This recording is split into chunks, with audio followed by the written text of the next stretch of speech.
What a wonderful world.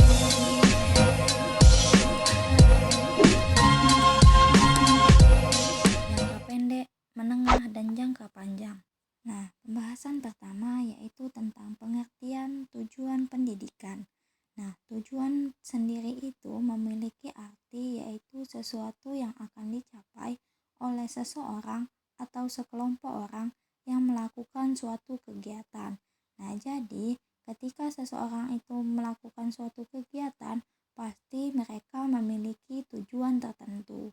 Nah, sedangkan tujuan pendidikan itu bukanlah suatu benda tetap, tetapi karakter secara keseluruhan dalam segala aspek kehidupan. Nah, jadi tujuan pendidikan itu yaitu kayak kita ingin mengubah karakter seseorang dalam segala aspek kehidupan mereka, misalnya seperti itu. Nah, tujuan pendidikan ini dapat dicapai melalui kegiatan atau upaya pendidikan.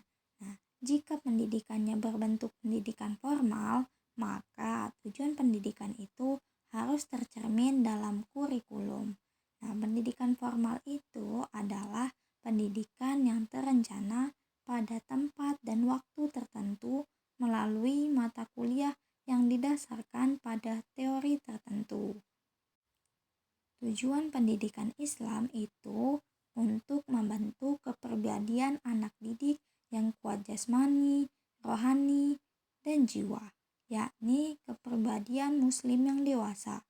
Nah, sesuai dengan pengertian pendidikan agama Islam itu sendiri, yaitu bimbingan atau pertolongan secara sadar yang dilakukan oleh pendidik terhadap perkembangan jasmani dan rohani peserta didik ke arah kedewasaan menuju terbentuknya kepribadian muslim.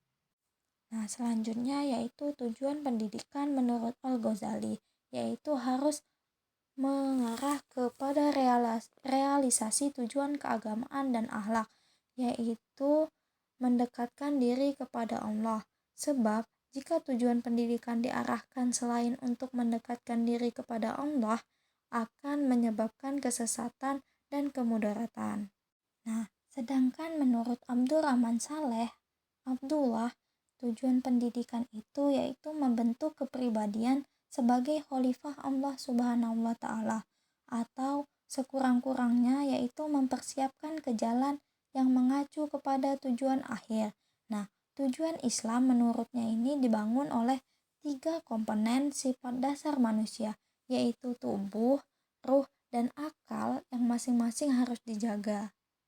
Nah, jadi tujuan menurut Abdurrahman Saleh ini yaitu kita harus membentuk kepribadian sebagai khalifah Allah. Oke, pada pembahasan kedua ini kita akan membahas tentang tujuan pendidikan jangka pendek, menengah, dan panjang. Nah, tujuan pendidikan ini merupakan inti dari pendidikan. Nah, inti dari semua pemikiran pengajaran. Karena pendidikan adalah upaya sadar dan tujuannya yaitu garis lurus.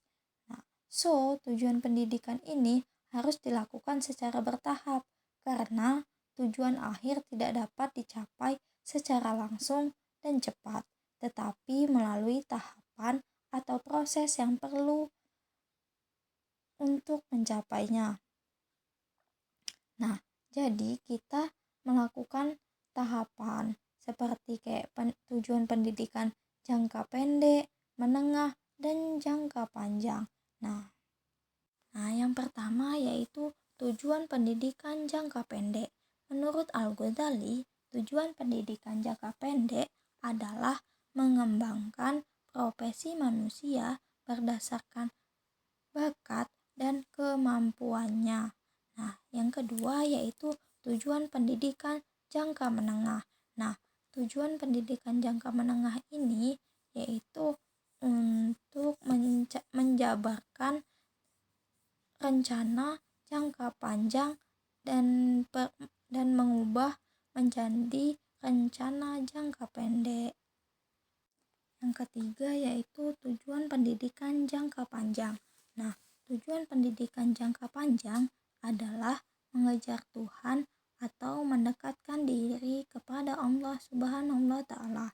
Nah, dalam proses ini, pendidikan itu harus membimbing umat manusia untuk memahami alam, lalu mendekatkan diri kepada Tuhan Sang Pencipta. Nah, selain itu, Al-Ghazali mengutip sebuah hadis sebagai berikut yang artinya, barang siapa menambah ilmu keduniaan tetapi tidak menambah hidayah, maka dia tidak akan dekat dengan Allah, bahkan semakin jauh darinya. Hadis riwayat Dailami dari Ali. Nah, menurut konsep ini dapat dikatakan bahwa semakin lama seseorang memiliki pendidikan, semakin lama dia memiliki banyak ilmu. Nah, semakin dekat pula dia kepada Allah Subhanahu wa Ta'ala. Tujuan dari konsep ini yaitu mendekatkan diri kepada Allah Subhanahu wa Ta'ala. Jangan mencari posisi yang dapat menghasilkan uang, kehormatan, atau aib, kebanggaan, atau posisi. Nah, karena jika tujuan pendidikan bukan untuk mendekatkan diri kepada Allah Subhanahu wa Ta'ala, maka akan menimbulkan kecemburuan, dengki, atau kebencian. Nah, pembahasan ketiga yaitu tentang konsep tujuan pendidikan Islam dalam Al-Quran. Yang pertama yaitu dalam Quran surat Al-Baqarah ayat 247. A'udzu billahi minas syaitonir rajim. Bismillahirrahmanirrahim. Wa qala lahum nabiyuhum innallaha qad ba'atha lakum taluta malika.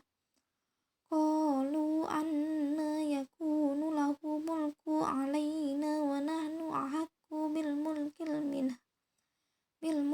minhu wa lam yu'ta sa'atan minal mal. Qala innallaha astafahu alaikum wa zadahu bastatan fil ilmi wal jism. Wallahu yu'ti mulkahu man yasha'. Wallahu wasi'un alim. Yang artinya, dan Nabi mereka berkata kepada mereka, sesungguhnya Allah telah mengangkat Talut menjadi rajamu. Mereka menjawab, bagaimana Talut memperoleh kerajaan atas kami, sedangkan kami lebih berhak atas kerajaan itu daripadanya, dan dia tidak diberi kekayaan yang banyak. Nabi menjawab, Allah telah memilihnya menjadi raja kamu dan memberikan kelebihan ilmu dan fisik. Allah memberikan kerajaannya kepada siapa yang dia kehendaki dan Allah maha luas, maha mengetahui. Nah, Quran surat Al-Baqarah ayat 247 ini membahas tentang apa itu pemimpin yang baik dan perspektif pendidikan guru, yaitu pemimpin proses pembelajaran. Nah, guru ini memiliki tanggung jawab yang besar dalam dunia pendidikan, karena tidak hanya menyebarkan ilmu, tetapi juga menjadi panutan bagi siswanya. Karena pendidikan merupakan garda terdepan pembangunan nasional. Oleh karena itu, ciri-ciri Muslim yang terkandung dalam ayat ini diterapkan pada pendidikan. Jadi, dapat disimpulkan bahwa fitur ini adalah fitur manusia yang sempurna dalam Islam, yang merupakan tujuan pendidikan dalam Islam. Yang kedua yaitu Quran surat Al-Munafikun ayat 4. A'udzu billahi minasy syaithanir rajim. Bismillahirrahmanirrahim. Wa idza ra'aitahum tu'jibuka ajsamuhum wa iyaqulu tashma' liqaulihim ka'annahum khusubun musannadah. Yahsabuna kulla sayhatin 'alaihim humul aduwwu fahzarhum fatalahumullahu anna yu'fakun. Yang artinya, dan apabila engkau melihat mereka, tubuh mereka mengagumkanmu, dan jika mereka berkata, engkau mendengarkan tutur katanya, mereka seakan-akan kayu yang tersandar. Mereka mengira bahwa setiap teriakan ditujukan kepada mereka, Mereka itulah musuh yang sebenarnya, maka waspadalah terhadap mereka. Allah membinasakan mereka. Bagaimanakah mereka dapat dipalingkan dari kebenaran?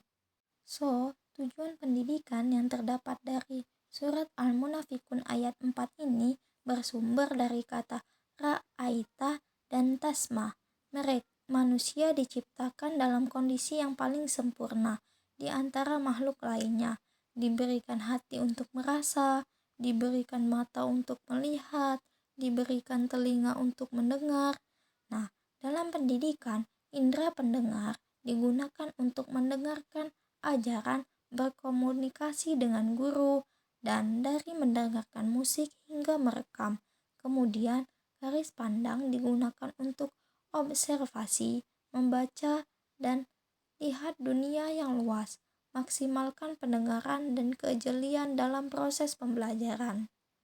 Jadi, konsep tujuan pendidikan Islam dalam tafsir ayat Al-Baqarah ayat 247 dan Al-Munafikun ayat 4 adalah orang-orang yang sempurna, orang-orang yang memiliki kecerdasan dan pengetahuan yang luas, dan dalam keadaan sehat bisa mahir dan bertakwa kepada Allah Subhanahu wa Ta'ala dengan menjalankan segala perintahnya dan menjauhi segala larangannya, serta beramar ma'ruf nahi mungkar. Oke, kalau ada yang mau tanya, tinggal tulis di kolom komentar ya guys. Wassalamualaikum warahmatullahi wabarakatuh. See you next time. Bye bye.